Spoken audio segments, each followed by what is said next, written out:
This is WAEC June 2022 General Mathematics Paper 2, and we're answering question number 11b. The question reads in the diagram, this very diagram.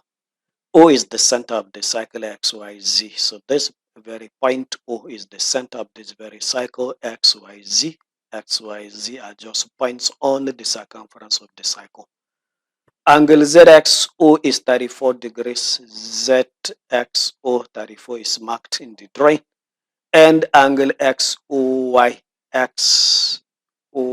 is 146 is marked also in the drawing. So the question asks is to find the size of angle OYZ. OYZ. This very angle is what we wanted to find finally. Solution to the problem. So looking at this very drawing, possibly to find this very angle may not be possible directly until you find some other angles that will enable you to find this angle OYZ. To start with, you can see from O to X is radius of the cycle. From O to Z is another radius of the cycle. So if you take this triangle OXZ, this very triangle, look at it. This very triangle will now be an isosceles triangle because two of its sides are equal, because these two of its sides are right, they each are equal. So which means this angle OZX, this very angle, is now going to take the value 34 degrees, and the simple reason it is a base angle of isosceles triangle. Next is to get this very angle XZY. Let me write it. XZY. We can find this angle because we have this angle at the center. And it is same arc XY that subtended 146 at the center. Same arc XY subtended this angle at the remaining circumference. Theorem says angle at the center is twice angle at the remaining circumference. So this angle XZY, the whole of this angle will now be half of 146. That is half of angle at the center. And the reason is angle at the center equals to 2 multiplied by angle at the remaining circumference. Half of 146 give correctly 73 degrees. So which means this angle will now be 73 degrees.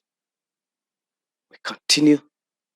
If this is 73 degrees and this is 134, I can find this angle because the addition of the two angles together gives this 73.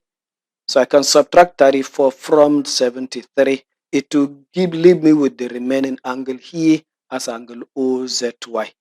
Let me write it. Angle OZY will now be equals to 73 minus 34. That is the whole of this angle, which is 73, minus this 34. The remaining will be this angle. So subtracting 34 from 73 correctly give result at 39 degrees. So this angle is now 39. Looking at the drawing again, O to Z is another radius. O to Y is radius of the same cycle, which means this triangle also is another isosceles triangle. Triangle OYZ is another isosceles triangle. And if it were isosceles 39, and this angle will now be the base angles of that isosceles, which are always equal according to the theorem. So which means with the angle we asked to find finally, angle OYZ, will be a base angle of this isosceles triangle, and it will now be equals to 39 degrees. Let me just write it. Angle OYZ will now be 39, and my reason it is a base angle of isosceles triangle. So we have answered this very question. So let me just quickly share with you the mark distribution for this very question as it is there in the marking scheme. So the very first mark is the method 1 mark. And this method 1 mark is attempting to get angle XZY using the theorem angle at center twice angle at circumference. Writing the data correctly, you have this method 1 mark. And when you now have the angle exactly at 73 degrees, you have this accuracy 1 mark. Attempting to get angle OZY by subtracting the angle 34 from 73 degrees correctly, you have this method 1 mark. And when you have that angle OZY as 39 degrees, you have this accuracy 1 mark. And when you now have the final angle OYZ as 39 also correctly, you have this accuracy 1 mark. Remember, you have to write all the reasons whenever you make this conclusion. Not writing reason will now attract a penalty of -1 mark. So in total, this very question has 5 good marks.